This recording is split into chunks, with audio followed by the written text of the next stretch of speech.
Managing finances can feel complicated and time-consuming, right? But it doesn't have to be. Rocket Money simplifies everything, making it so easy to see exactly what's happening with your finances. Rocket Money is a personal finance app that helps you find and cancel your unwanted subscriptions, monitors your spending, and helps you lower your bills so you can grow your savings. Rocket Money has over 5 million users who have saved a total of $500 million in canceled subscriptions, saving members up to $740 a year when using all the app's features. Stop wasting money on things you don't use. Cancel your unwanted subscriptions by going to rocketmoney.com/juicy. That's rocketmoney.com/juicy. Heather McDonald has got the juiciest scoop. When you're on the road, when you're on the go, Juicy Scoop is the show to know. She talks Hollywood tales, her real life Mr. Segment serial data, and serial sister. You'll be addicted and addicted fast to the #1 tabloid real life podcast. Listen in, listen up. Woo woo. Heather McDonald, Juicy Scoop. Hello and welcome to Juicy Scoop. Well, you guys, I dropped off Brandon, my youngest of 3 children, to the University of Oregon. I got this Oregon Mom Cup. It was beautiful. It was fun. A lot of people are like, why did you send him so late in the year? What's wrong with you? It is on a quarter system. That is the way it works. That was our time to move in. And you know, for many mothers that have done it and fathers, it is an interesting, fun thing to do. I had a great Juicy Scooper help me do it who lives somewhere near the area and brought everything. Shout out to Erin Chapman Interior Designs. She ordered all the stuff because we flew up there and, did my final goodbye. And so far it's good. It's fine. But one of the reasons that I'm going to be okay is because I booked a bunch of dates in October, you guys, so that I would be not in my sad, lonely home with no giant feet making sound down the hall. So I need you guys to come and laugh. I have saved juicy stories for you. I have funny new things I'm doing. Every day it's changing. Every show is changing. And I'm really excited to come see you. I'll be in Philadelphia October 4th. The hilarious Tammy Pascatelli will be there with me at the Parks Casino. Then Chris Frangiola is joining me October 5th in Ridgefield, Connecticut. And then October 6th, Boston at the Wilbur. And also then October 18th, Minneapolis. And October 19th, Chicago. All those 4 dates are with Chris. Then I'm back in Irvine, November 8th, 9th, and 10th. And then New York, Washington, D.C., and Red Bank are in February. Everything is at heathermcdonald.net. And also that's where you join my Patreon. Make sure you go to heathermcdonald.net to buy the tickets to the show. Otherwise, you might get into some weird place spending too much money. That's where the best tickets are. That's where it's at. If you bought a meet and greet for these upcoming shows, they do take place before the show. So check all the info that they send you, and I'll see you there. And now I'm really excited to give you a super juicy show. Hello, and welcome to Juicy Scoop. I have a fun new first-time guest at Juicy Scoop, but probably so many of you are familiar with him. He's been on Watch What Happens Live. He's a comedian. He's a singer. He's a star. Matt Rogers, welcome. Hi. I feel spiritually I've been here before. I know. Well, yes. But you didn't remember when we first met. Sorry. It hurt my feelings. But I do remember going to the show and everything. No, I honestly, you came to my Christmas show a few years ago with dear friend Gary Branham. At the Melrose Improv. Yeah, at the Improv. And now that I'm here sort of because it's gotten there it is. That was kind of your original thing, is that you would do a really fun kind of variety Christmas show. Yeah, so now it's become an album and it's a whole tour that I go around the country with. So it's my favorite thing to do every year. I love it. So you have all these huge dates in December. Yeah. But you look at that, liked by Countess Luann. Can you believe it? We're showing, for the people that are just listening to this, we have the Instagram in the back. And it's just showing the likes, and the first one liked by Countess Luann. I love it. Then everybody should go. It means her gay intern is definitely coming. Yeah. The gay who's in charge of her socials is absolutely interested in the show. And she probably still doesn't know who I am. We met once at her show. You know what though? I really do like her, and she's great. And what's great about it is because she's been doing her show so long, like Yeah. she does know the work and the struggle and everything that goes into anyone doing a live show, whether it's 100%. live stand-up, podcast, singing, whatever. So whether this was her or the gay intern or not, we don't know. You know, it's a power move to have a gay intern. I love that. She's a top 5 housewife, Luann. Absolutely. Top 5. Absolutely. And so I say, you've been, what do you call it? When you become like a royal, like anointed? She's been anointed. Yes, anointed I've been anointed by Luann. By the Countess. The Countess. I am the Prince of Christmas. It is called the Prince of Christmas Tour. So this is all a lot of royal imagery. Wow. I'm feeling very good about it. The world is coming together. Well, we have so much juicy stuff to discuss. And Truly. And listen, I have talked a lot about P. Diddy, and I just have to tell you what has happened over the weekend. Go ahead. But we have lots of other funny stuff to talk about. Have you heard about the talk about Ashton Kutcher and P. Diddy? I have, and I've also heard some crazy conspiracy theories that are out there, and it's getting wild. Like I don't know what to. It's at the point now where it's like it's getting crazier and crazier, and you wouldn't believe it anyway. So now I'm like, sure, what else is true? But I did hear about Ashton being connected. I don't like thinking about it. Well, so Ashton and he have been friends for a long time. Yeah. You always wonder how close are really friends. Whatever. But if you're at my freak off, we're probably pretty close. If I invite you to my freak off, which is probably like watching Housewives and smoking weed, that's maybe ordering a pizza. That's a freak off for me. But if you're there, you're my girl. Right. And so Kendra Wilkinson of Playboy fame, now a realtor, very nice mom. Like I know her, she's been on the show. She did speak up and she goes, yeah, I went to 2 of the parties. I never saw anything weird like that. Yeah. Not saying bad shit didn't happen.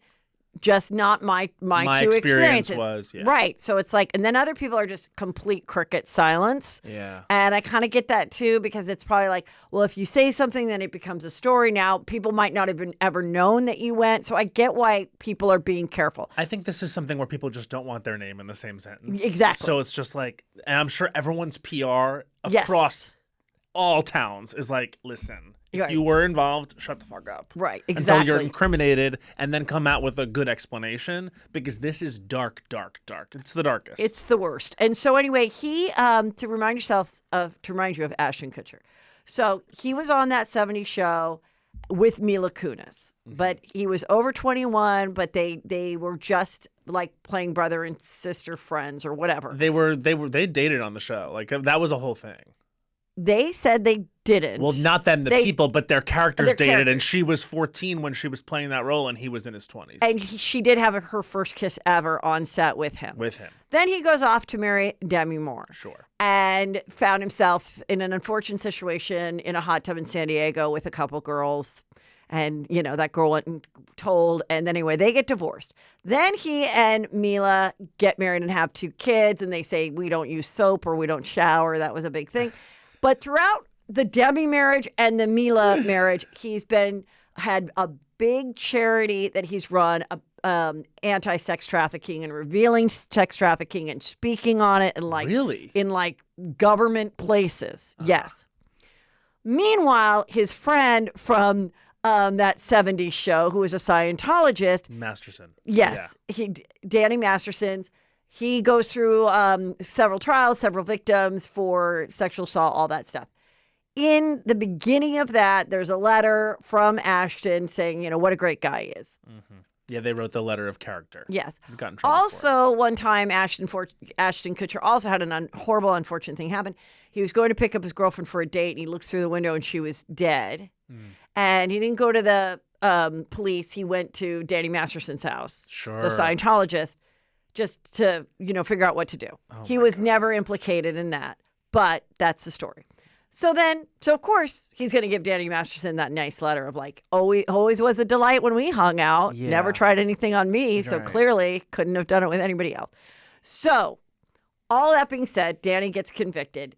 Over the weekend also, there was talk that Mila was moving out. That's not true. They were seen like going to Costco together or something, whatever. Also, Costco has spoken. They don't sell baby oil. What? They don't sell baby oil. Oh, that feels crazy. Yeah, they don't sell baby oil. And I had joked about saying, oh, what's he going to say? He went to Costco. And then even his own attorney, P. Diddy, said, well, near all of his mansions, there's a Costco, within a few miles. But then, no, they don't sell baby oil. So a lot of people think, why would they confiscate 1,000 bottles of baby oil?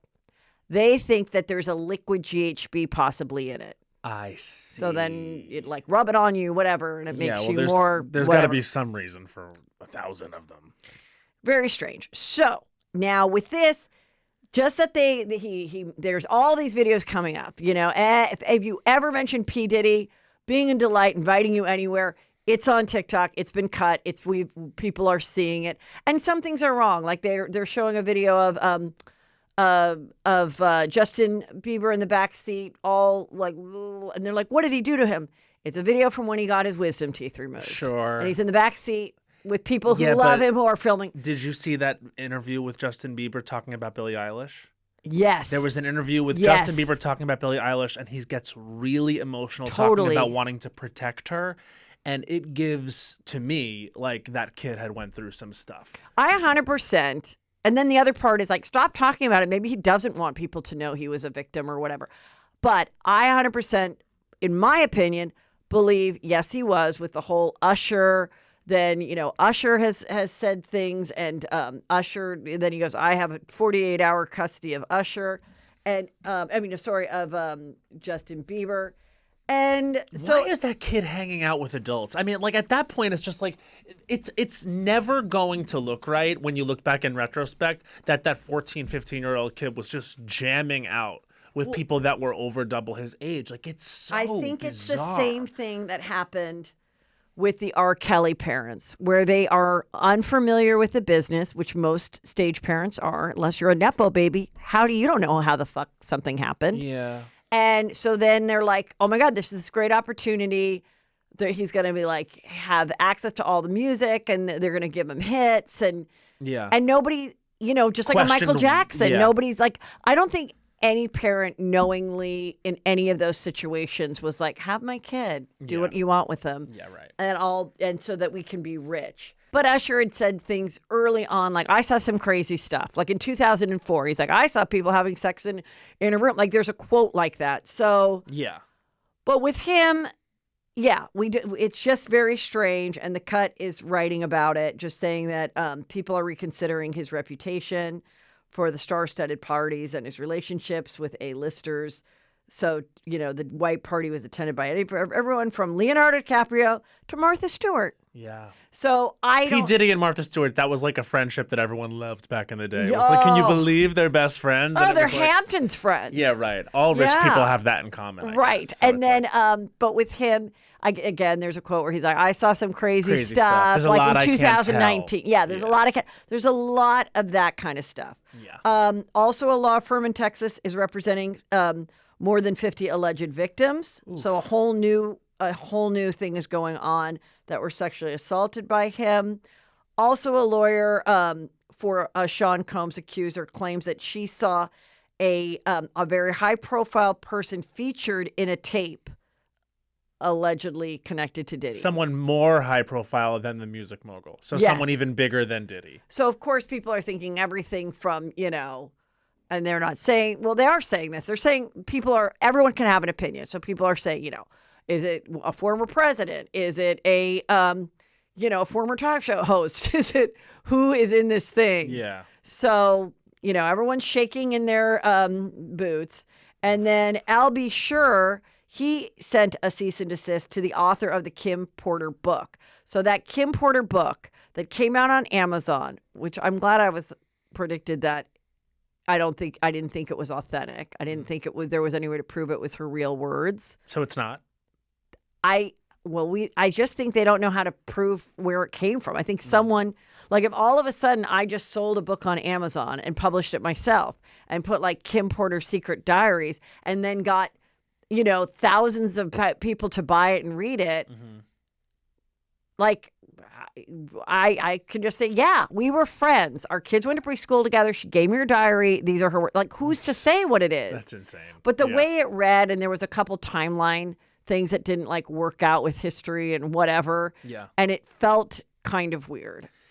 Yeah. So he's like, hey, I don't agree with that. So then my whole thing I'm obsessed with is Jaguar Wright. What is that? You have not seen Jaguar Wright all over TikTok. No, what is Jaguar Wright? She's this former, not former, but she was a songwriter, and she has been doing interviews for I don't even know how many years, probably on YouTubes and things like that in the hip hop world, dropping hints like riddles about everything. So now that's all coming up, and she's like, and I'm kind of working on an impression of her because it's I'm so obsessed with. She'll be like, "Oh, don't you know why they weren't at the white party? Because they couldn't be. Because P-Dog is." And then there's all these other weird hip hop names that I'm not familiar with. And then she'll just keep dropping things like, but let's be honest. She always says, let's be honest, and everybody knows. I'm like, no, not everybody knows. You're telling us. And then some of the things are a little far-fetched where you're like, but we thought all of this was far-fetched. We thought what Cat Williams was saying was far-fetched. Yeah. And now we're like, I guess it wasn't. I don't know. When Cat Williams came out and said all that stuff, I kind of believed every word of it. Because I was just like, why would he come out here and say this? I just thought the $50 million was a little. I was offered $50 million 4 times. I think we forget how rich these people are. Okay. That's what I mean. Listen, the whole thing kind of have you freaks me ever out. been propositioned in your Hollywood career for to something? Do what? Propositioned? Proposition to do something sexual in exchange for an opportunity. Maybe it's not laid out. Maybe it's a wink, wink. Maybe it's just someone acting like they're interested in you, but they are actually could really help you. I think that with gays, it might be. Wait, you're gay? Yeah, exactly. I mean, did my Brooks Marks hat give me away? I feel I was put on this earth to do 2 things: make people laugh and sell Brooks Marks merch. So I'm here on the Juicy Scoop podcast wearing this excellent black hat with red letters. Great job, I really Brooks. appreciate you wearing Brooksy's. Is that your Meredith? Yes, Brooksy's hat. He's worked very hard. And Meredith actually is the one that sent it. Oh, I love. Well, of course, I sent Brooks, it to you. I got in touch with him originally because during the pandemic, when Salt Lake first popped off, I bought the whole Brooks Marks sweatsuit set. How is it? It's great. And I have to say, for all the gays out there listening, it sort of lifts your ass a little bit. How does a sweatpants lift your ass? I don't really know. They're made incredibly well. I thought I was absolutely slaying it in this tracksuit, and I kind of was. And I posted it like a little photo shoot, like a little impromptu stupid thing I did. And then Meredith reached out, and she was like, "This is amazing. Thank you for supporting Brooks, etc." And I've since gotten a little bit of a relationship with them, and they're great. And they send me some stuff, and they know to keep sending it because I will wear it. I love it. I met him and just glowing skin. Yeah, he's a beautiful boy. Beautiful boy and very sweet. So good guy. I met him at a Sutton event. Oh, really? Yes, just to double down on his on new the show that they're all going to be on together. The kids of Housewives. Yeah, I was actually Take walking. Manhattan, right? Yeah, whatever it is. I was walking down the street in the West Village and I saw them shooting. It was Gia. Gia was sitting at a table outside in the West Village. And Gia, Teresa's daughter. Yes. Yeah. And they were shooting some lunch scene, and I was like, "Oh wow, here she is, following in the footsteps." We'll see. We'll see how those type of things we will do, see. and if there's an audience for it, and if who's gonna watch it? Because would I be interested in watching these kids? I think we'll all give it a shot in the first episode. Yeah. And that'll be. But I say, hey, go for it. I mean, that's what you were raised in. At least you're, you know what the stakes are. You know what it is. You know how to play the game. She obviously wants to be on reality television. Otherwise, she wouldn't be. Oh, she's dropping that law school episode. career as quickly as Kim Kardashian is. Yeah, right. Managing finances can feel complicated and time-consuming, right? But it doesn't have to be. Rocket Money simplifies everything, making it so easy to see exactly what's happening with your finances, track your spending, and give you full control of it all right from your phone. Rocket Money can alert you to an increase in subscription price. A lot of us have lots of subscriptions, and suddenly you never knew that the price went up. Well, that is what's so great about Rocket Money and being able to really get hold of your finances and not let things get out of control. Rocket Money is a personal finance app that helps you find and cancel your unwanted subscriptions, monitors your spending, and helps you lower your bills so you can grow your savings.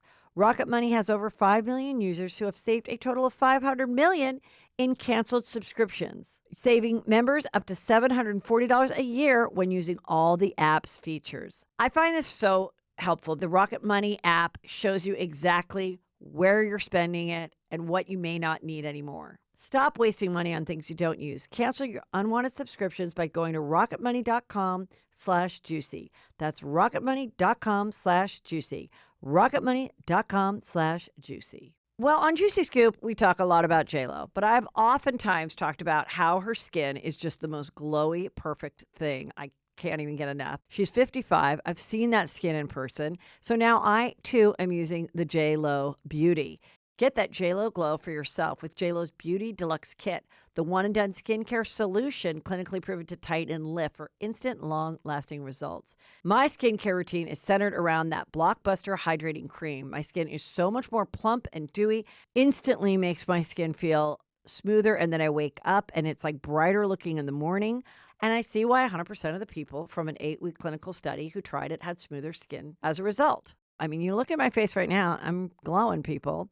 Want that JLo glow? Head to jlobeauty.com/juicyscoop and get a special gift of 4 free masks for listeners of Juicy Scoop. Head to jlobeauty.com/juicyscoop for 4 free masks and free shipping today. jlobeauty.com/juicyscoop. Okay, so get back to being propositioned.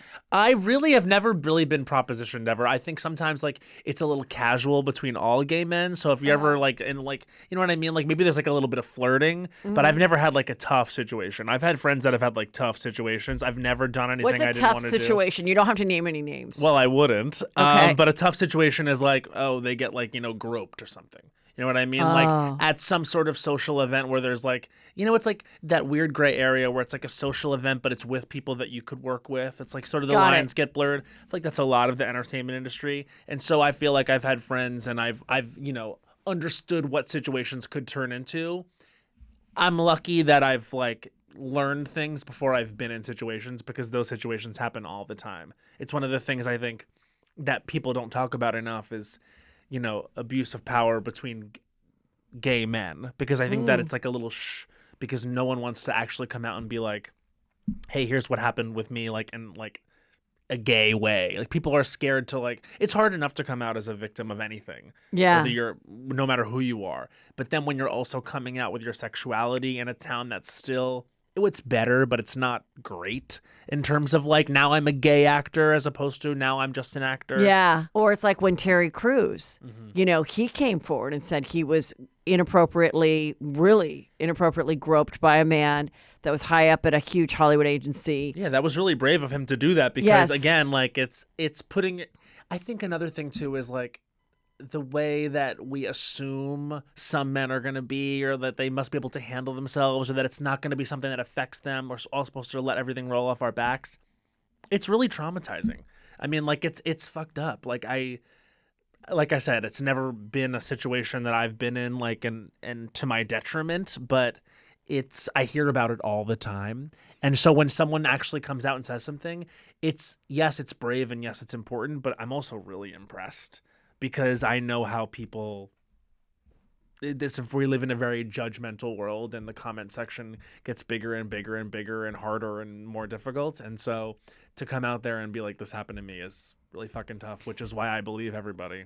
Which is the thing is, whether you're gay or straight, man or woman, if it's not something you're asking for and you didn't encourage it, not encourage it, but you didn't want it, you didn't, and it came to you as like what? Yeah. Whether it was a grab or I whipped it out or I walked into a space naked and you were not expecting to see a penis. Right. It's traumatizing and you remember it and it's awful and it's scary and it's like, what the fuck is going on? And so, I do think it's really important that people, I can see why people don't share it because then, you don't want to have it hurt then you're your synonymous career. with that. Right. And unfortunately, that's the way it is. It's like, because of the way the media is, like, they're going to be more interested in that salacious thing that happened to you than they are in, like, that cool project you were in. Yes. You know what I mean? Like, you Google yourself one day, and like it probably doesn't matter if it's like 5-6 years after that thing. Like that's Totally. going to be the thing that pops up. Totally. Exactly. So it's like it's asking to be in the same breath as that person who did that to you or that situation for like likely a long time, which is why I think everyone with this Diddy stuff is like if they don't have to come forward, like they're clamming up because they don't want to be in the same sentence as P. Diddy. I'm sure Ashton Kutcher is in hell right now. I remember years ago when my podcast first started, I ended up playing a tape of this network executive. He owned the podcast company, Podcast One, like being fully creepy and like asking to touch my breasts and stuff like that. And I didn't share it for a long time. And then I was like, oh, well, here's, when it was coming up in the news with other people having things on tape, I'm like, oh, well, I kind of had something weird like that happen. And when I shared it, then it was like, well, I was just joking. And I'm like, oh, well, then you should be happy that I played the joke. Don't you want everyone to know how funny you are? Like, that's great, right? So anyway, when I wanted to what I was asking about, I did have people high up in Hollywood be like, do you really, now that you're going to be associated with this story, is this really the story you want to be associated with? And I said, yes, I do. I do want to be associated with it. I do want people to know about it. And I do want young women of all ages or men or whatever to know that this is wrong. And also for the people that might do it, realize that it's not funny. It's not cool.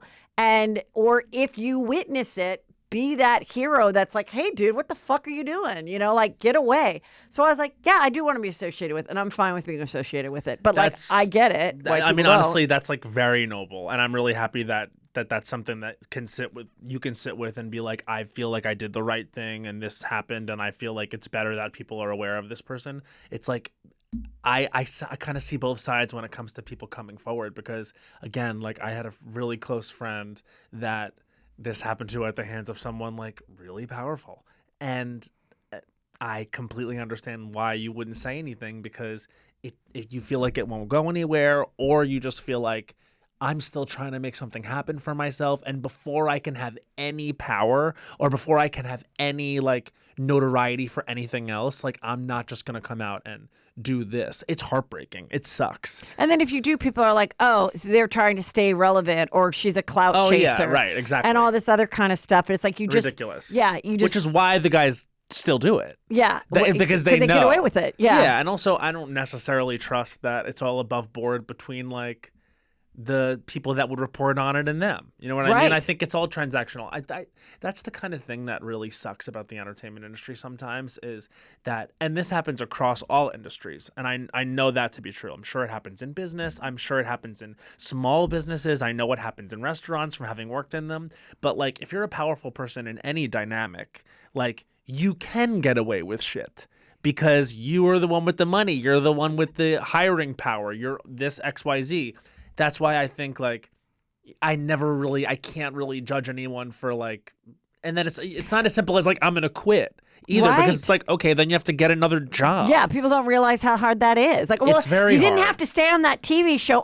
I'm sorry. Are there just other TV shows for me to join? Exactly. Even if you worked at Nordstrom, you're like, fuck, is it worth quitting? Now I got to go to Bloomingdale's and it's further away. And also, I know how the job works. I like the job. No one ever talks about the hardest thing about being like sexually harassed is that when you like the job. Yeah. And you're like, why'd you fucking have to do this? I don't want to leave this job. And this I actually also really sucks like too, it. But sometimes you actually like the person outside of what they've done. Right. It's like, that's that confusing thing where it's like, yes, very good point. At the beginning, it's like this thing happens and you're like, oh, I'm going to ignore it because I like that person, and it's whatever. It's a little flattering that they wanted to do that with me. Then maybe it happens again and you're like, okay, I'm uncomfortable, but I still like everything else about this person. This person's funny. This person's a listener. This person's a good friend to me. This person is well liked by everyone I'm around. Like, I don't want to create the problem. And that is another way that people abuse people, is by creating a situation where they think their world is really small, or they think like it would be uncool or lame for me to be the person that says something. So anyone that does step forward and says anything, it's not just like, I'm going to get this guy, or I'm going to get this woman, or I'm going to get this insert abuser here. It's so many other things they've had to go through, which is why I truly do believe everybody. Like, I mean, I just don't think I don't think anyone's a psychopath enough to come out and just ruin someone's life. With my situation, the podcast one guy died. It's not the current person, so I just want to say that. Yeah. It was many years ago. And I never, ever took legal action. I never did anything like that. But I had people, and I'd be like, hey, can't you come on my show? And they're like, you're suing the guy. I go, no, I'm not. I'm not doing anything. I didn't do one thing. I shared. You just said I shared it because it was in my possession. It was my right to share what was recorded on. You know, he knew it was. We were recording an ad. He knew it. I literally didn't. I didn't wire myself. I didn't sue. You know. But I'm like, wow, you know, but I had stink on me. And I've had stink on me a number of times throughout my career. And I call it the Hollywood stink, where people are just like, I don't want to fuck with her. I don't want to be her friend. I don't want to invite her to anything. I don't want to be on her show. I don't want to. And it's, you know, what's kind of great about once you realize it doesn't matter and you're talented enough that it'll surpass. Yeah. But it's hard when you have the stink and you're like, oh, I get it. I got some stink on me right now. So you're just going to avoid eye contact with me at this party and act like we didn't know each other for 10 years? Well, the thing is, like, thanks. And then it's like, I think there's different kinds of stink, though. Then I do my Nini, like, oh, yeah, I see you. we see we see each other. Oh, that was Candy, I guess, right? Yeah. Well, I mean, like, my thing, too, is, like, there's different kinds of stink. Oh, like, yes, of course. Does someone have stink on them for an unfair reason? Then, okay, fuck everything. Whatever. Who cares? Like, you're my friend. But if there's stink on you because it's like, people are saying some crazy shit. Yes. Like, then, yeah, I actually am being like, until you can prove that this is not a thing, I am over here. Right. That's great point. Great point. That's the thing, too, is it's like perception is reality, whatever, but not really. There's different levels of stink. We all know it. And the thing, too, is like, and then there's like a holy shit, I'm going to puke stink. Oh, God. And I mean, like, sometimes I would imagine it's very hard to be a close friend of someone who gets called out in that way. But it's like, no one's asking you to come out and condemn. Just shut the fuck up and wait for the answers. Right. Let this person, like, my thing is just like, another thing is like, if you're accused and if someone comes out and says like, hey, this happened to me, like, respond to it. Right. And I always, like, whenever people are like staying really quiet and they've been the ones, like, I don't know. It's a really gray area. The PR is probably like, no one really knows how to handle it, but also it's like, I don't know. It's a very gray area because it's like there's a level of like articles written about you like on legit huge places, TMZ, Page 6, whatever. And then there's just like rumblings among a small niche community. But if you see it and it's about you, it's like very disheartening. But then you also have to tell yourself it's a small thing and I'm above it. If I ignore it, then it's like it has no way to go, you know? So I kind of see both. But let's get into some other stuff. Yeah. Travis, she hasn't been to the last 2 games, Taylor. I think it's fine. I honestly, I think that people are forgetting. Also, like, you know She's got a lot going on. She's got a lot going on. And also it's like, okay, like, do I have to go to another one? Like, if you're not a super football fan, she really wasn't before, it's not her kid. Yeah, and also, does she have to go to every single game? I think like sometimes, like this is what's so funny about cuter like in that photo though. It looks like he's like slimmed out. I think he's gorgeous. I think it's, you know what I like? I don't like the beard. I like a stash, no beard. See, I like the beard, but although I will say, I mean, the man has a beautiful face. I'm very excited to see what their children look like. And so you definitely think they're getting married or having kids? I think that they're definitely going to. Yeah. Yeah. From my read on the situation is that they seem really happy. And I think if she's not at a couple games, it has more to do with she's probably busy or she maybe is just like, yeah, I don't want to watch football again and again and again and again. Like anything else, when you're the new girlfriend, you're going to act like you love to go camping. Yeah, I love camping. Yeah. Oh, my God, teach me how to fish. 3 years in, you're like, you go with your buddies, and I don't even care if you do a Brokeback Mountain because I would rather stay at the Four Seasons by myself. Not go for do nothing, your own but thing. wasn't everyone just all over her ass for being in the same box as Brittany Mahomes? Now she's not at the games, and that's a problem with that. Right. She can never win. It's funny because she wins constantly. Right. And yet she can never really win in like the court of public opinion because it doesn't matter. She could come out and be like, I'm donating $1 billion to charity. People would be like, fuck her. This is all calculated. Yeah. You know what I mean? It's just like, it's never going to be. Or it's always like $1 billion to her is not that much. Yeah, right. It's always that. Yeah. It's always going to be something. And I would agree. I would agree that not everything about her is totally above board, but anytime anyone is scrutinized to the degree that she is, and they are, or like, for example, Chappell Roan is being right now. Wait, we're going to get to that. No, I know, but like what I'm saying is like you when someone is a human being, it's never going to be 100% on board that you agree. And when they express any opinion that has any complexity, you of course can find things in there that are little holes. And I just think, okay, if I'm online being a little nerd online, like absolutely dragging them through the mud, is it in good faith? No, it's not. Yeah. And that's why you just have to fucking log off the whole thing. So I'm happy that wherever she is, she's not at the game. I just think, but I guess he hasn't been playing as well as last year. So they said that too. So, it's probably a little of everything, but also just like, maybe she just would like to be in her sweats in her bed. But if you're a fan of the Kansas City Chiefs and you're like upset because he's not playing well, what do you think is going to improve his performance? Like blaming it on his girlfriend? Yeah. Like getting online and being all angry about it? I really feel like in the past like month and a half, especially, maybe it is the Chappell Roan thing, which I know we're going to get to, but I really feel very exhausted about like the discourse around these people. It's just, I feel like we need all new famous people sometimes. I kind of agree. We need a total refresh. Like this, I almost didn't even bother with it. I just want to get your opinion. Are you watching? I did watch it. Netflix, The Monsters. Yeah, I think these actors are incredible. Incredible. My audience knows I have been obsessed. I knew the ex-boyfriend of Lyle's first wife.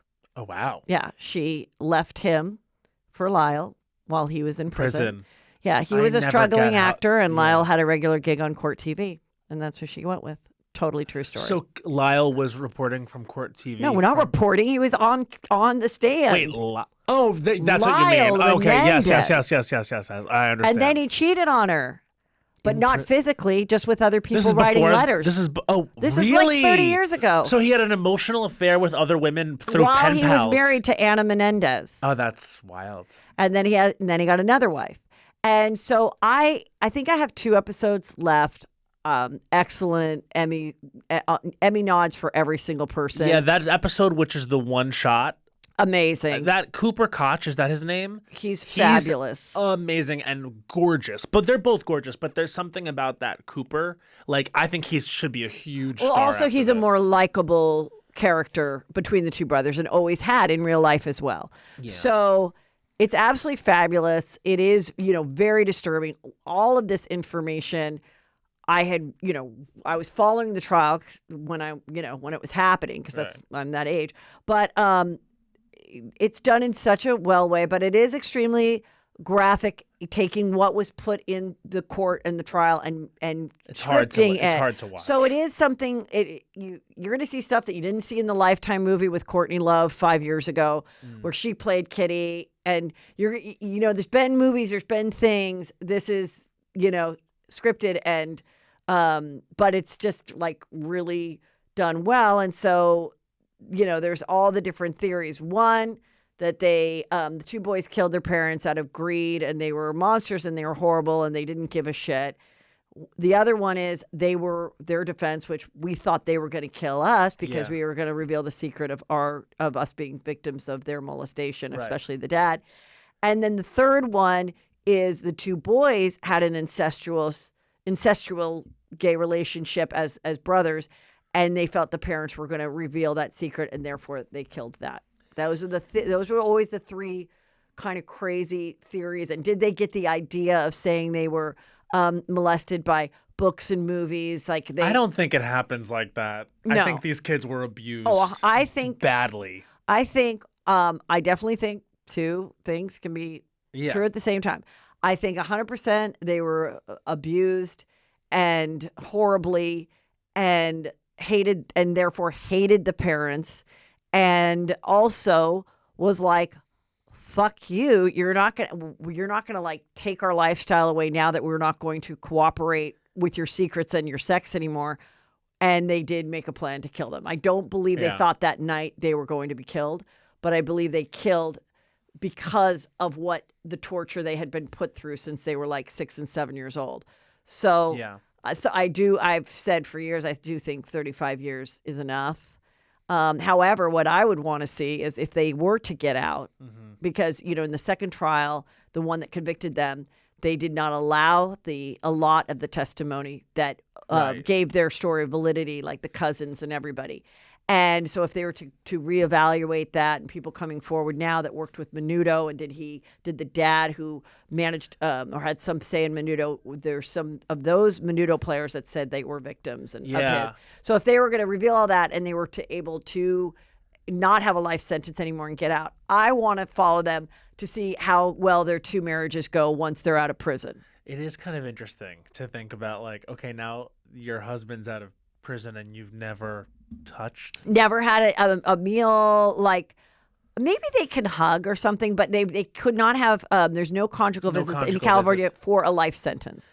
So like, and that also, but now you're home, like brutal. You've been doing this as a woman for 20 years where you have they been married that long? Each of them have had a wife for 20 years. Wow. And each of them, the wife comes and visits like a couple times a week, lives close by. So that's been that woman's life. This guy that just says, you look beautiful. He's always excited to see you. You're never having to check his phone. You're never having to wonder where he is. That's why women like to date prisoners. They say you're great. They say they live you, and you're fine. You don't need his income. You have your house. You have your plans. And every Sunday you get that love tank or whatever. So then now they're out. And just like before, there's going to be women that are going to be like, I want to meet them. I'm not like, just like a housewife husband who gets DMs from people trying to see, like, I wonder if this. I wonder if I can rock the boat. I wonder if I can rock the boat, get a dick pic set, and then be part of the show. Oh, God. Like, yeah. So it's going to happen, and then they're going to have to deal with that. Yeah. Honestly, the thing is, like, the one thing that takes me out, like, because I was young when this was a real trial, but like, and so I'm kind of just like researching it now. I knew there was a narrative about them being hot, but I didn't realize it was like this. I was like obviously they're extremely hot actors in the show playing them, and like their bodies are on display. It's very Ryan Murphy, but even the actual Menendez brothers, like Eric Menendez. You get why women are sending him letters. Right. You get it. Yes. And the other part Which feels insane to say about like abused children that become older. Like that's my one thing is like the sexualization of them in the show. Like I get that we're doing a TV show, but also it's so weird. Like I was texting my friends about it. I was like, God, these guys are so hot, but is it crazy to think that? Like when in the next breath, they're like really graphically detailing their sexual abuse. Like, it's a tough walk for me with some of these shows. Also, I mean, when they start the trial, at that point, I don't know if the public knew that the defense was going to be about abuse. I can't remember. Right, I'm talking about the television show now. Yes. Oh, we very much do know. But in the movie, this is true in that they got all these letters and there were fans of women die. And it's the same thing, like what I said, women loving the guys behind bars. There's, Love After Lockup is a TV show. Yeah. That whole thing and being like, I can be the one to save you, and thinking that they're hot and seeing them on TV. Yeah. And like with the girl Ana Menendez, like literally when the guy told me that, I'm like, but you weren't booking anything. So can you blame her? Like I was like laughing, but it was just, it's crazy that because they saw them on TV. And then also with the defense attorney, what I remember, one of the funny kind of interesting things that came out during the trial at the time was it was her idea to say, we need to put them in sweaters, not in blazers and suits. So they look wholesome. And they look younger because by the time the trial happened, they were in their mid-20s. Yeah. When the crime happened, they were like 18 and like 21. Yeah. And so then she wanted to try to make them look younger and more vulnerable to bring you back to like, and my sister's a criminal defense attorney, and a lot of like the appearance, or if like a woman has too much makeup on or not enough, or like how that can kind of make the jury like perception be like is different based on aesthetics. So it was really anyway. It is really, really well done. So it is a trigger warning, but if you if you want to watch something good, I highly recommend. There have been a few times I've had to like skip through it because it's just it is overwhelming. The acting is incredible. Oh, it's spectacular. And they did go to meet the Menendez brothers in prison. Yes. With Kim Kardashian. Yeah, I don't know why Kim Kardashian I don't know why has to be involved. But she has been in Ryan Murphy things and there's some Ryan Murphy things. She could do whatever she wants. It's just like when she gets involved in stuff like that, like to me, it just I'm never gonna be 100% like, oh, this isn't about her. You know what I mean? Like it's not about criminal justice. Well, listen, I'm in Otherwise, love. she wouldn't have I'm ended in up on a love with television this show. Cooper kid. Yeah, he's I have put it gorgeous. out there last week. I'm putting it out again. I think he could play JFK. That's the next Ryan Murphy thing. JFK Jr. Oh yeah, with Caroline. I'd That like would to be see him good. play a whole different character, and I think he can play that. I mean, I'm sure think- he's one of Ryan's boys now because the other one is also in Grotesquerie, okay, which is the along new with show. Travis. Yeah, with Travis Kelce. Okay, Kristen Cavallari has called it quits with Mark Estes after 7 months. Mm-hmm. This was this cute guy. He was part of these Montana hot guys that are straight that would just like do like weird TikToks, kind of like the TikTok Mormon I think moms. I recognize him actually, but also he has a face that every hot guy on TikTok has. So okay, He has a perfect face. I mean his perfect face, but they all have perfect body. faces. And she, was like 37, 38, divorced with 3 kids. He was like 24. And everybody was really down for her being like, oh my God, yeah, I'm going to climb that Montana mod. Like she always talked about how like hot the sex was. Sure. And it was like, good, go do it, mama. Like, who cares? Anyway, they broke up. Here I am. I ran into them at Is that Stagecoach? Stagecoach. Yeah. Yes. And I mean, I'm just saying, hold on. I mean, he's hot. I'm just saying, look at that. Look at us Yeah, together. he looks like look at us Tom. together. He looks like a young Tom Brady, but like hotter. Yeah, look at us together. Yeah, that's the three anyway, of you. How was Stagecoach? Stagecoach is always real fun. I have to go. I've only been to Coachella. I think it's really, really fun. Next It's year. still really young. It's not like an old person thing. Yeah, it's no, just, it looks fun. It's just Lana Del Rey's doing it next year. Yeah, it's just like I think it's just very cute people. I love a cowboy hat. Love it. I think everyone looks cute in a cowboy hat, and I just has a fun vibe. Okay, I'm gonna be there. Okay, good. We'll hang out. Yes, we'll link up. So anyway, I think it's interesting. I love this was, people talk about a cougar. This is a puma. Oh, she's not old enough to be a cougar. Not old enough to be it's a puma cougar thing. Not a cougar, it's a puma and a cub. And a puma and a cub. And I think, you know what? I'm glad They look the same age, though. I mean, she's extremely preserved. But Do you know I'm what glad I mean? she Like, didn't whatever. have a baby with him. I'm glad God, she didn't no. marry him. And if I was his mom, I'd be glad too. Look, she's obviously she was out of a divorce. She met a hot guy. He was down. He wanted to go to Stagecoach. Yeah. Let's fuck. But when you're dealing with a man and a woman has kids and Yeah, sure. and ovaries and does she want to start all over again? No. And does he want that? It is complicated in some age ranges. It doesn't matter. In this one, it did. And goodbye. All the best to them. I'm sure they're gonna have sex with lots of hot people in their life. Absolutely. I don't. So, are you watching Real Housewives of OC? I sure am. I think we're in a good season. Tell me what your initial thoughts are, Matt Rogers, about the season and what you think should happen, could happen. Give it to me all in a nutshell. I don't think that. So it feels kind of Jersey-ish to me in that it feels like we're headed to a place where it can't really continue like this, just because with the same cast. Well, with the same cast, just because now it's getting legally. You know what I mean? It's getting legally. I'm kind of surprised Tamara doesn't learn her lesson on this stuff. I have to be honest. So for those that you don't know, the episode in the last week was they go over to the new girl Katie's house. Yeah. And Tamara's very upset because Jen, it's their second season, and her boyfriend Ryan went on a podcast and didn't speak that highly of Tamara or Eddie. Yeah. And so she was like, "You're a piece of shit," or whatever she was saying, which a lot of people were like, not only, Tamara, have you said stuff about everybody on the TV show for years and on Watch What Happens Live for years, but you have your own show in which you depict all these shows and say unflattering things about people. So why, when it happens to you, is it like instantly crying victim? But I get it. It's hard to hear someone hear when you actually hear, which is like I always say, I heard what you said about me on your podcast, is like, what we used to do in high school is we'd have three-ways, and if someone was like, I swear she's talking shit about you, sometimes we would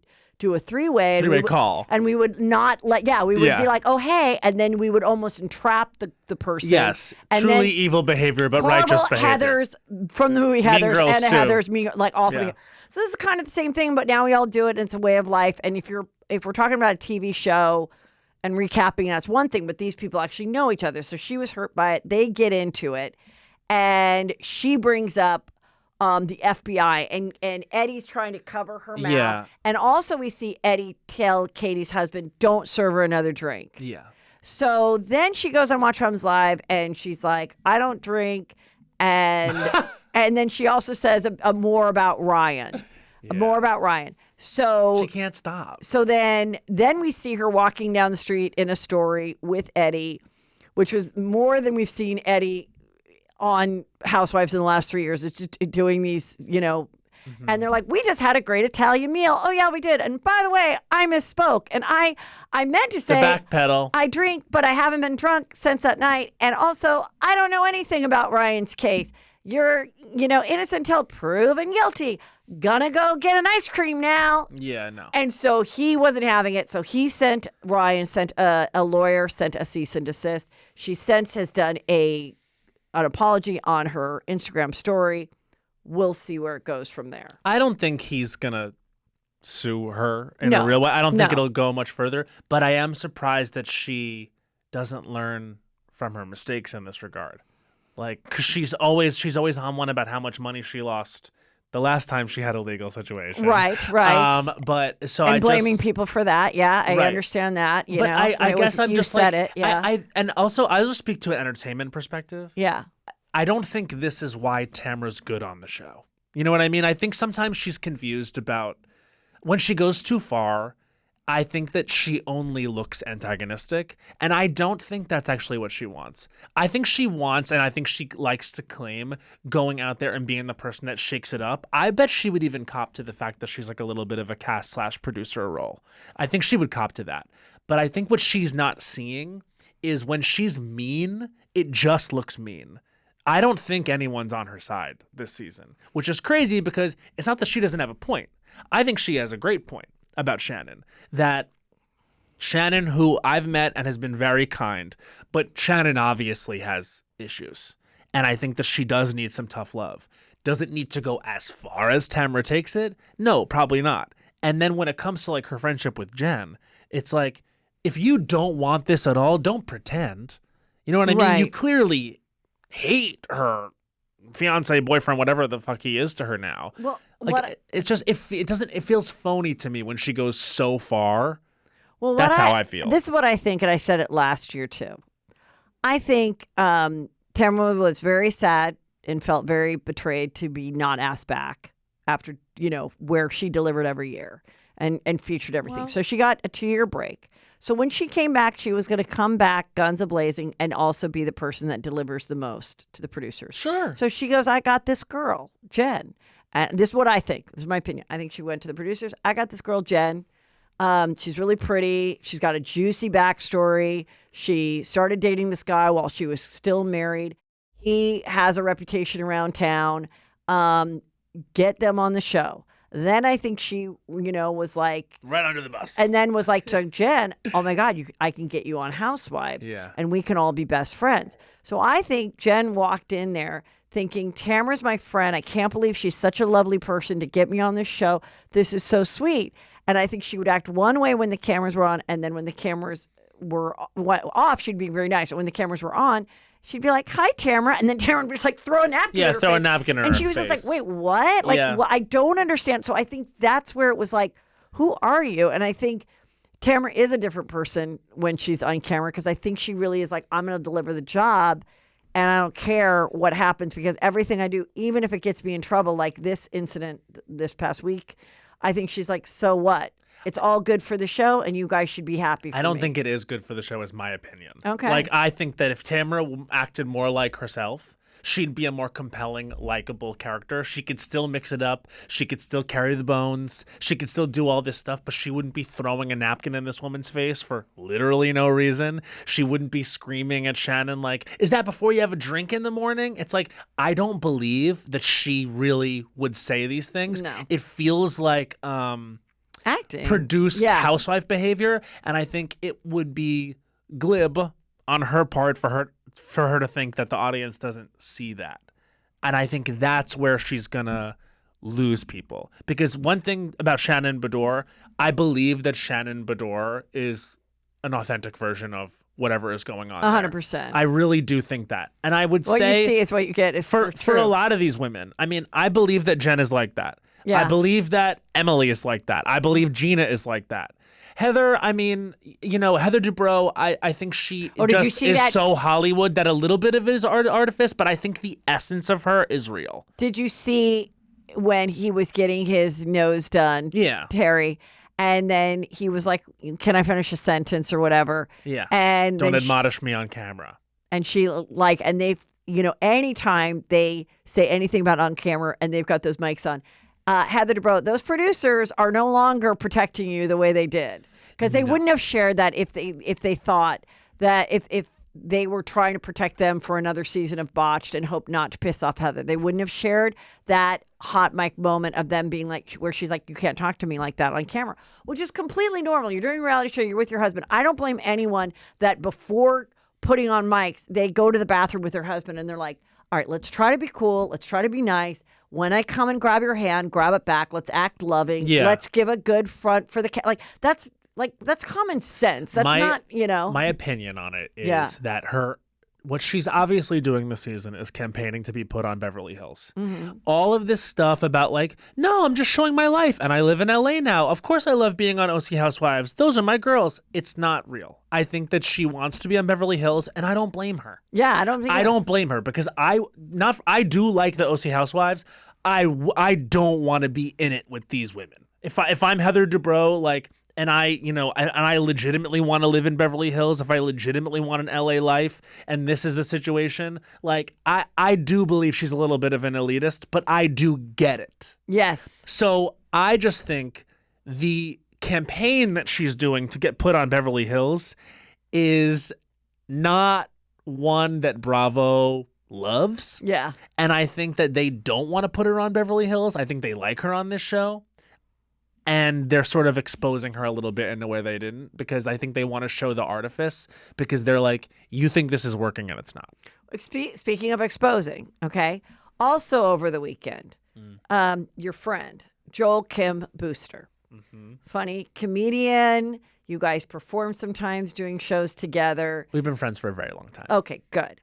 Well, he has a big show coming out. He is the host of the show that includes Shannon and Luann and Ashley Darby and Giselle. They go to Cabo, and it's like, Golden Bachelorette, but 4 women and several guys, and we don't, so they do it. And he's the host.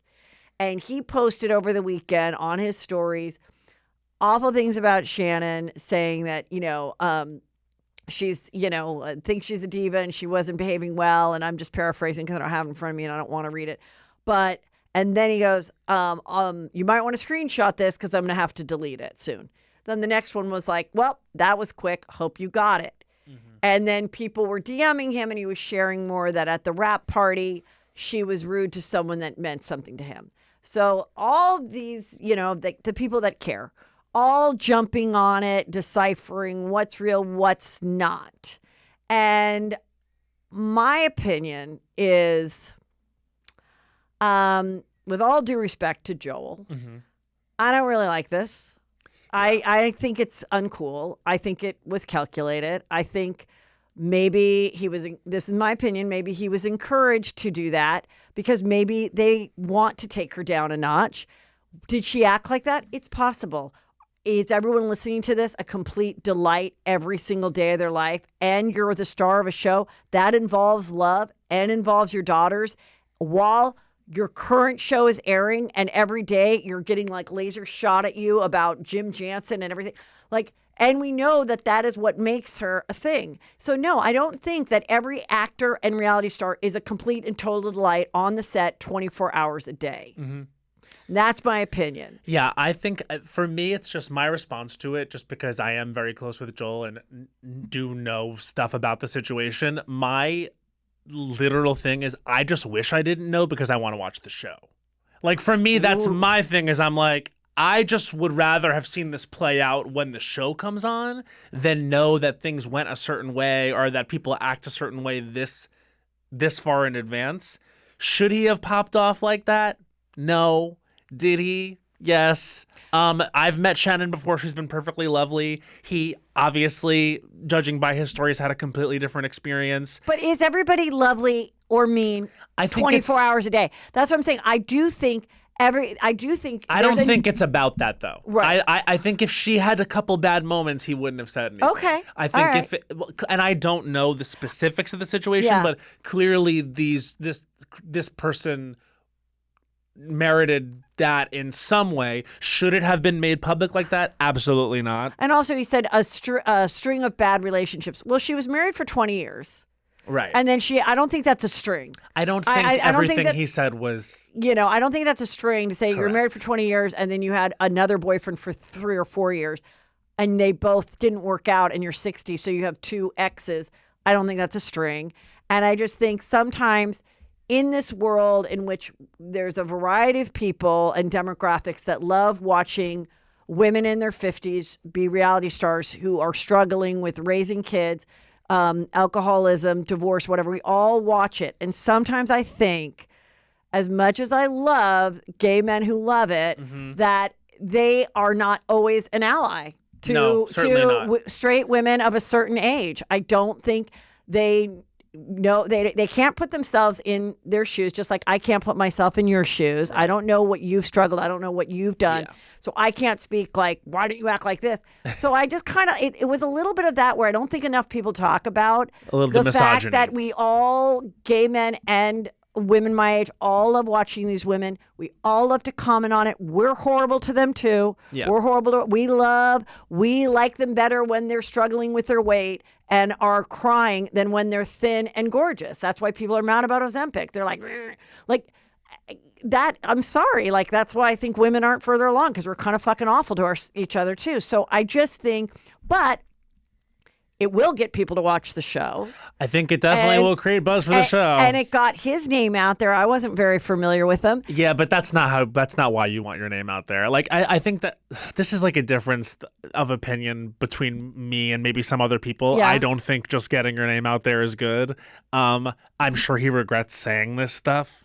I haven't really talked to him too much since all of it, but I would regret saying it. Mm-hmm. And it's actually like, to your point about the way that gay men sometimes talk about housewives in the discourse, I think it is really important to say that there is such a thing as gay male misogyny. And I've said it. I think I've said it too. I'm glad you're recognizing it. And I'm not attaching this to Joel necessarily. Right. I'm just saying something that I have noticed in the casualness that gay men speak about women, like across the board. Looks. And a lot of all these things. Yeah. And you know what I mean? Why we stan certain women or certain behaviors and stuff like that.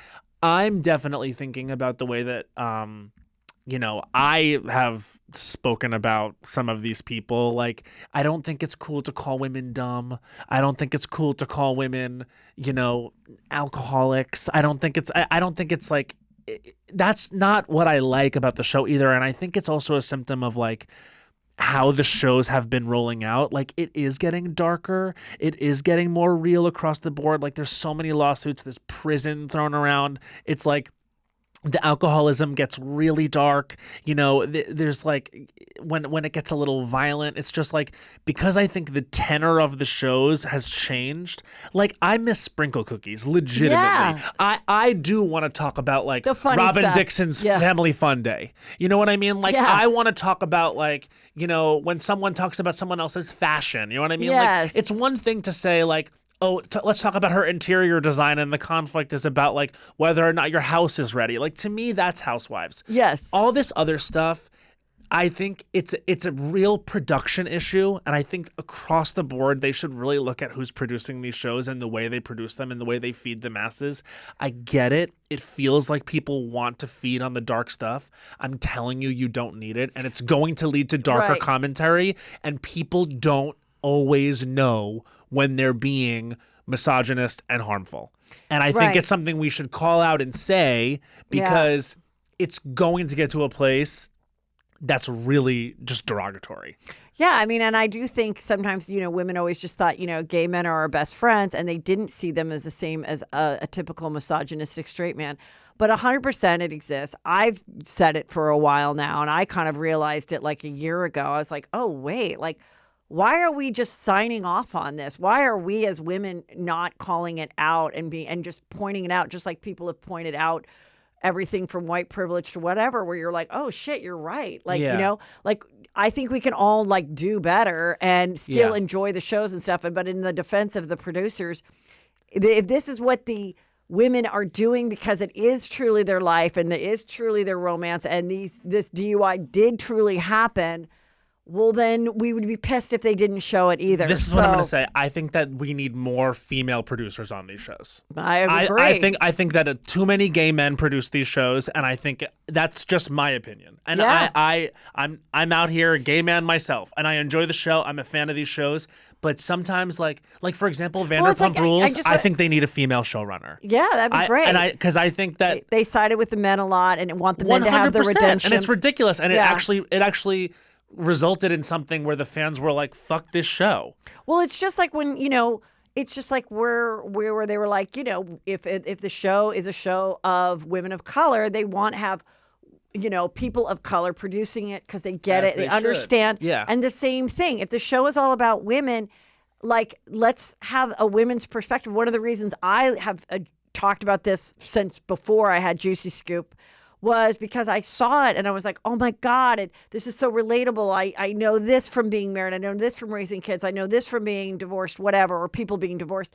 And I think that's really interesting. And I think that they can be a great asset. But I think, there's got to be, sometimes I feel it's a little bit of gay men playing with Barbies and being like, isn't this funny that we do this and this and this? Or look at her life spiraling out of control. Yes, and isn't that, and not really thinking like, hey, this is someone's mom and this is somebody's life. And yes, they did sign up for this and all of that. But okay, well, good. I love your perspective. No, I mean, and I also, I think it's really important because I actually think like in order for the health of these shows to continue, you do need like a lot of different people watching it. Of course. Like I want to be able to watch Potomac, one of my favorite shows, and have like informed like dialogue about like not only the comedic stuff that happens on the show but the real stuff that happens on the show. I think that colorism conversation that they have really tried to tackle on that show is a really important one, and I think could educate a lot of people. And so, that's why I'm just like thinking about it from a different lens. It's like we all can benefit from this stuff, but let's see our role in everything. And I think maybe the gay male misogyny is a little bit of a response to feeling like treated like accessories or treated like we're not serious, or like maybe some homophobia that comes from the part of women. But also it's just like, then let's have the conversation about that. Let's say that we feel that way. And we did have the conversation for the first time on Juicy Scoop. Yeah, here we go. I appreciate your opinion on that. Now, this is unfortunate. Kim Richards, sister to Kyle and Kathy, has suffered with alcoholism, drug abuse. And this thing happened over the weekend. First, Kyle was trying to get her evicted from one of the homes that she had put her in. And the story was that she was doing that as like a tough love to try to get her to get help. And then she was put on a 5150 and removed from from a Hilton hotel, obviously owned by, or at one time owned by the Hiltons. Yeah. So, and it's hard. So that's what they're dealing. That's what Kathy and Kyle are dealing with. And like Kyle's trying to get her evicted. I have always sympathized with Kyle having, a sister and being the public eye and having a sister that has struggled. And in the beginning, that first season, she was hiding it along with Kim that Kim had a problem. And so then now it's coming, listen, that's what this disease is. There are relapse, there are this and that. And I mean, I truly believe Kyle and Kathy will like never give up on her, but they have to do it also for themselves and protect themselves. And then, of course, all the comments that will happen. And so hopefully she's in a safe place. Yeah, that's the thing. And is doing it's like, better. It's one of those things where the thing with Beverly Hills, too, is it feels like we get a narrative, but we don't get the full story. Yeah. And that's, I think, something that people need to realize is it's like, you know, we've talked about the Richard sisters for over a decade now, and we're still seeing the same patterns because this is a serious problem. And I really wish the best for them. I mean, my family has addicts in the family, and most families do, unfortunately. And I think that if you don't understand how difficult it is, like another element of it is some people just, in order to do the tough love thing, will just excommunicate their family member. And it feels like maybe they're grappling with whether or not that's the thing, because it sounds like she tried to get her kicked out of the house. It's like they may be at the point now where it may just be a situation of them actually weighing how much they can be in each other's lives. Right. Or because they're clearly all trigger each other. Or someone could have said, the only way you're going to get Kim into a rehab facility is she has, violated or whatever the agreement was. The only way you can do it is to start the eviction process now, which could take a couple months, because if you don't, she might die in your house. Like, we don't know it might not been that, I doubt it was Kyle being like, I'd like to get a renter in there by October, so get the fuck out, sister. I don't think that was it at all. I think it's much more complicated than that. And she was doing what she had to probably do to get her to a place of surrender, Yeah. So it's sad. And I think, again, this is going to be one where we don't get all the facts. Right. And I'm just assuming that the people that love her are doing the best that they can. On a lighter note, do you think Kyle and Morgan are lovers? I think, yeah, but I also think you don't really hear about them too much anymore. Is that? Well, I just don't think there's anything to say. We see them together. They're walking around. They still haven't confirmed it. Right. There's been little funny things that I've seen that, like, in comments and stuff from some of the other cast members, that makes me think that we are going to see an admission to it. See, I heard a rumor that people in the know are disappointed because they're still being withholding about it. Oh. And that we're not going to get as much as we want. And if we do get anything, it's because they're caught doing things and not because they're sharing things. Oh, got it. Like okay. that was the rumor that I heard, was that it wasn't like this is going to be Kyle's big gay season. Oh. We're still not getting that. Anna Delvey got the boot. Yeah, sure.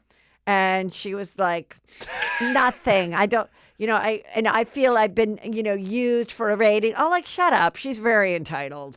Yeah, she's very entitled. And I think that, people just didn't like that they didn't have fun with the criminality like we did. No, so, I think, that's you know what it reminds me of? It's like you got more out of the announcement of that casting than the actual casting. Yeah, which exactly. is like, I do understand, but, she wasn't.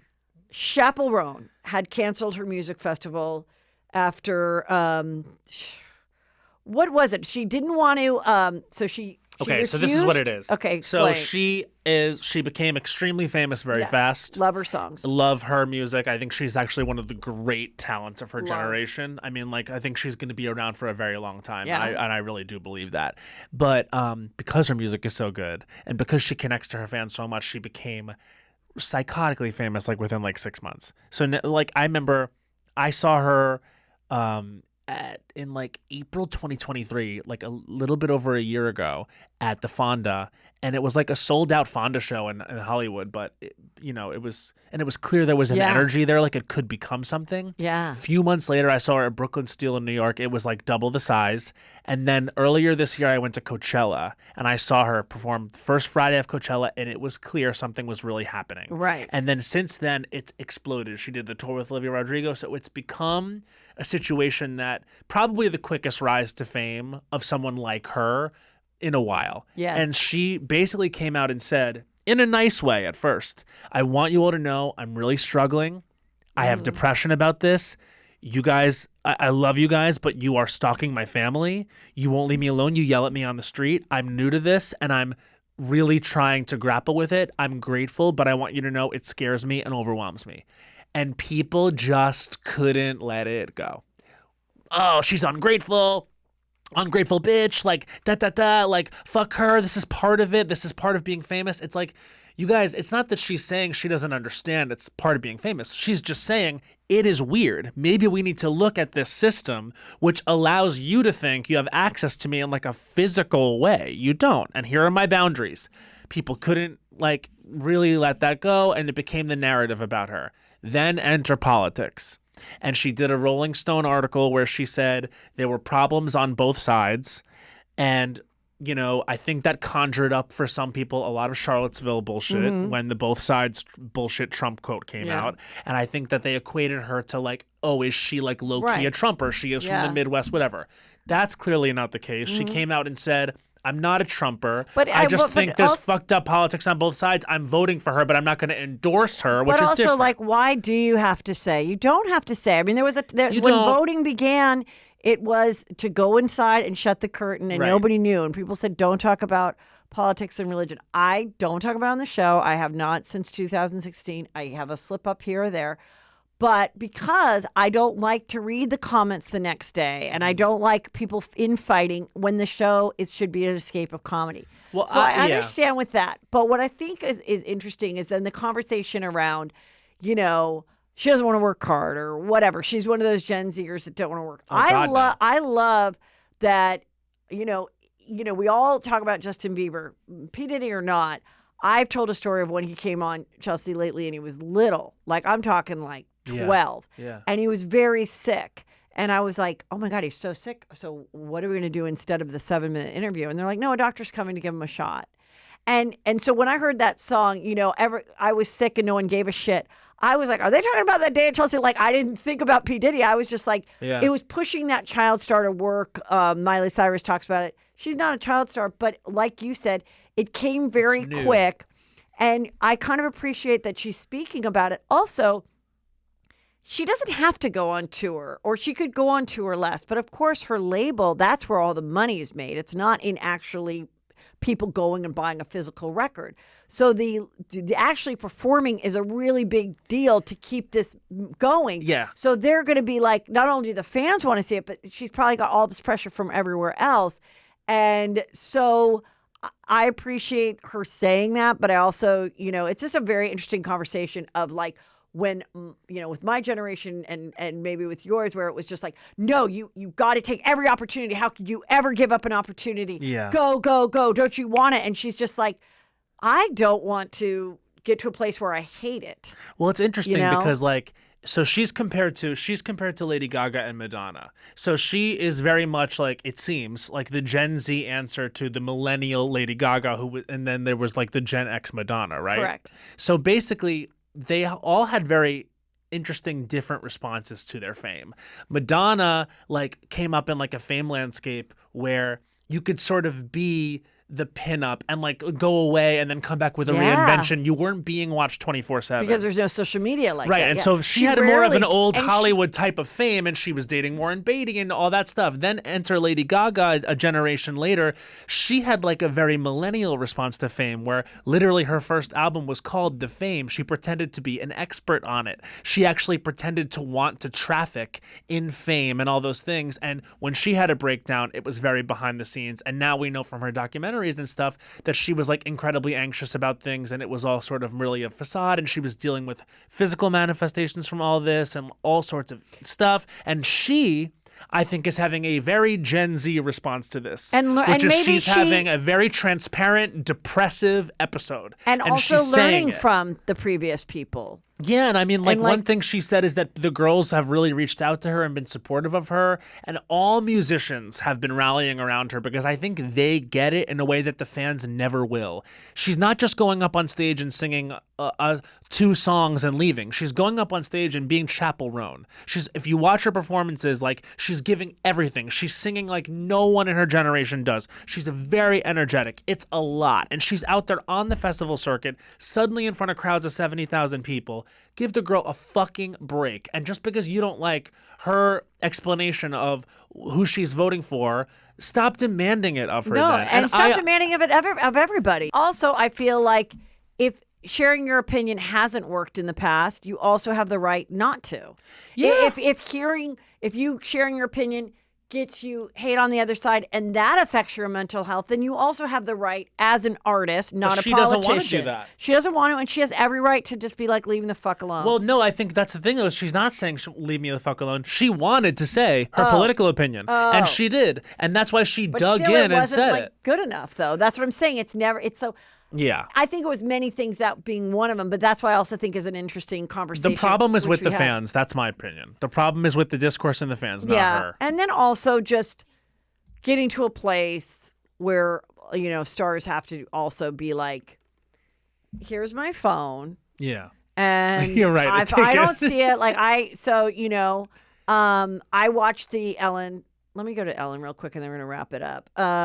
Because Ellen did her special. It's on Netflix. Mm-hmm. And it began, and I was like, okay, I'm curious. And in the beginning, it just felt very classic stand-up, very relatable stand-up stuff. Yeah. But then by the middle, I found it very interesting. To me, it was very juicy. Yeah. Because she gets into what happened, how she was, how all of a sudden she was the meanest woman in the world. And there's some really funny jokes in there, which I don't want to ruin it because you want to say it, but there were some really funny jokes in there from going from like what she was before to now the meanest, and then her reflecting on some of the things that she did. I did a little TikTok on my opinion. I was reading the opinions. People don't agree with me. They're like, no, it was, she did some really awful, mean things. I can't really remember. I never have been on the show and I've never met her. Mm-hmm. I never worked for her, whatever.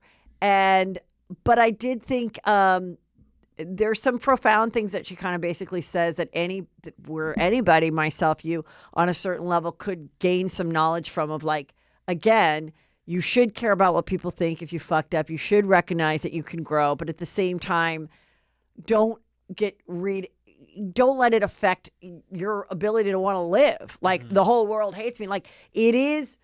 You got to just say it's the people typing, and not when you're driving around and going to Ralph's. Yeah, not everybody at Ralph's is feeling that is way. Writing and typing and da-da-da-da, and you don't have to, necessarily see it. So that's what I thought of it. I don't know that she'll continue. She also said that she said she won't, right? Maybe she won't. I don't know. She said this is it for me. Oh, all right. Well, she said. I thought she said beforehand, like, this will be my last stand-up. If this is it for her, I think it was smart for her to have this legacy button on the end of a 17-year thing, which in the last year of it had that controversy happen that she was like so mean. And I mean, one of the funniest things that I thought was in the show, which I thought was so, where you have to have someone say it out loud because someone who's not working in television or Hollywood wouldn't understand it. And she goes, I had an assistant who was scared of snakes. And she talks a little about that and how she did all the scaring things that people then look back at and was like, that was really fucked up, and that was the whole joke and, low common denominator. But that's what happens when you're working on your show. You're like, this is what the boss thinks is funny. Let's all do what they want. And she goes, and having your own talk show is you get into a place where you say, hey, I think we should have a panel in my office open up so that fake snakes can run down and scare my assistant. And when you're in that position in Hollywood, everyone goes, yeah, that's a great idea. We'll get going on that. Like, meaning that they're all questioned it. All yes men. Nobody says, sycophants. No one ever says like, hey, like, what the fuck are you doing? Because then they could lose their very coveted job, which there aren't a lot of them. If you got fired as an EP from Ellen, it's not like Jimmy Kimmel's going to pick you up tomorrow. Right. Again, you have real stink, and they don't want to piss off Ellen and take your person. So I think that is the stuff, and I talk a lot about in Juicy Scoop, that my audience that may not be in Hollywood are very intrigued by, because it's like those kind of things you're like, oh, okay. Like, unless you lived it. Yeah. And you wouldn't really know why. And I thought it was kind of good that she kind of cracked it open and So when and she said it. in her special, I haven't watched it. Yeah. In her special, is she like she talks about the scaring thing, like Yes. this is just what we did and no one said no? Yeah, and then she's kind of like, and now that I So say it's their it, fault? it wasn't really like that. It was a little, but it was also just like, It sounds like it was a little now like that. it's a little bit. She was also like, now that I say it, I realize that, how bad it sounds. And that was a joke. And then Yeah. she's also just like, I didn't go to business school. I wasn't taught to be a boss. And then I was a boss. So she's a little bit, she wasn't saying I didn't deserve one bit of it, but she's Yeah. also saying, like, in retrospect, and then also the difference between men and women, Mm-hmm. and how she did a funny thing where it's like, she goes, when I thought business meetings growing up, I always thought, it was in a movie and it was like, Joel, get in my office pronto, would be like a man. And she goes, but as a woman, you would say, hey, Joel, if you get a chance, could you come in here? I have something I want to discuss with you when you're free. And that is 100% true. That's the way I would act with someone that worked for me.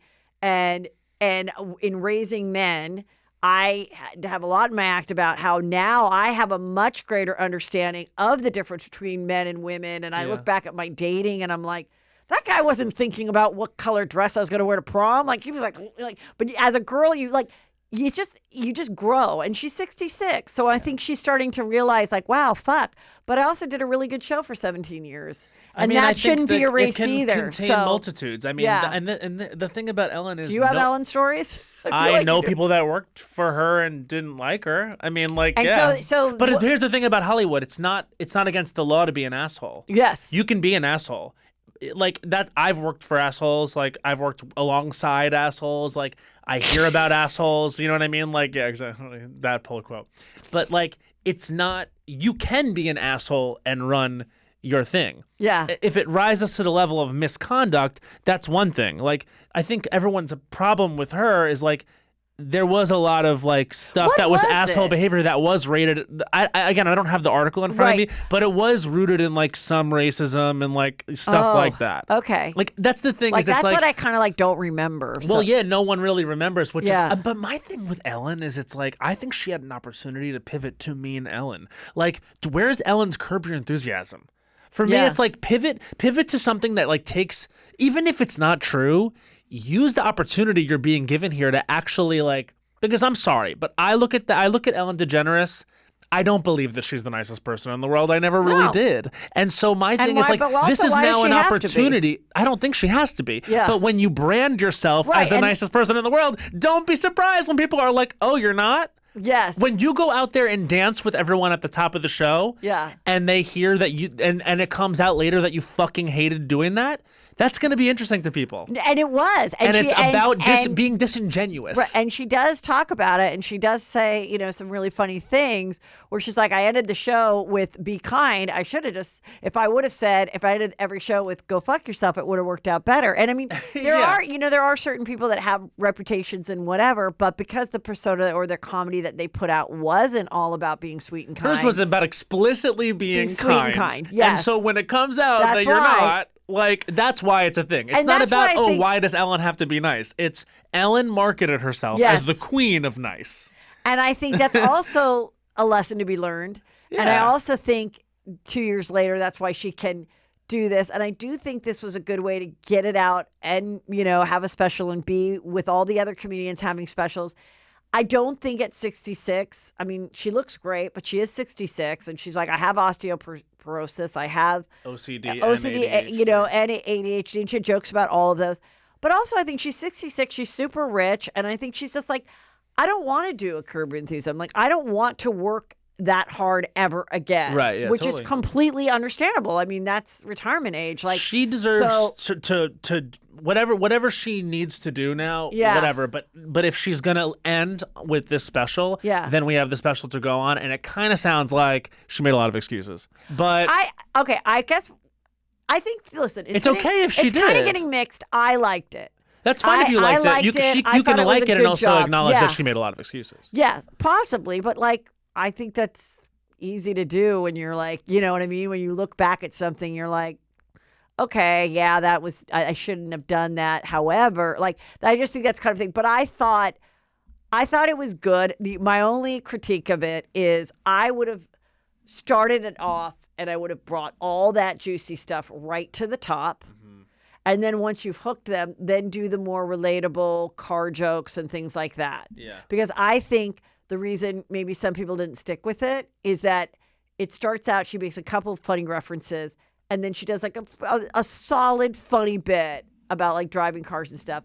But I think because she's so famous, you're like, I mean, I remember Ricky Gervais had a great joke where he was like, you know, I don't want to have kids because I'm rich. And I don't want that little kid to like, whatever he said. And it was just so like, oh my God, I've never thought about how he's like, if I had a kid, it'd most likely be a drug addict. And then they'd be like, you heard about Richard Gervais? Like, I'm just thinking. Well, he puts the honest truth first. I mean, that's why Ricky Gervais is so great, is because he doesn't give a fuck. Like, he will just say the truth. This is his perspective. Pedophiles. This is exactly. This is the joke. Yeah. And I will put the joke before everything else. Whereas it feels like the subject of our current conversation, and a lot of people in her generation forget that. Yeah. And they forget, like, why they got there is because they were some of the best at what they did. So my thing is just like, if you can't deal with the present, you're not going to be a part of the future. Like, find a way to make comedy about the stuff that you're talking about instead of just being like, in my day, which is what it's become. Right. And these people don't tell jokes anymore. Yeah. They don't. Yeah. That's what sucks about the state of that level of stand-up. It's like you watch a Netflix special now, and it's more a confessional thing about, oh, well, you have to understand, I didn't know that everyone didn't want to be scared. It's like, okay, where's the joke here? You said it comes, which is good. No, I'm telling you, it's funny. Matt Rogers, not only are you funny, you're a singer. I love your hot takes on so many things we talked about today. Where can they get more Matt Rogers in their life? Well, they can listen to the podcast, Last Culture Recess, out every Wednesday. That's with me and Bowen Yang. We have actually just put out an episode with Will Ferrell and Harper Steele. They have that documentary on Netflix. Awesome. Really fun episode. Cool. That's great. Yeah, we have a big segment coming up soon called the Iconic 400. We're going to be counting down the 400 most iconic figures in pop culture. And what number am I? Oh, I don't have the list in front of me. Okay, go on. And I have my tour. So my album is called Have You Heard of Christmas? It's a Christmas album, but it's also comedy. And I'm out there. I'm doing the Prince of Christmas tour. That's my sort of title. I don't know if you knew that. I do love it. The Prince of Christmas is the best title ever. So it's based on Mariah being the Queen of Christmas. We needed to fill out the royal court. I love that it's a Christmas thing. Yeah. You look really cute. I like your outfit, your crown, your necklace. I start on December 4th in Los Angeles, and I go all the way through the month, and mattrogersofficial.com. Congratulations. You're killing it. Thank you. And it was so fun, and I'm so glad you finally got to make it to Juicy Scoop, and we'll definitely do it again. Yeah, absolutely. And that's it. Thanks, you guys.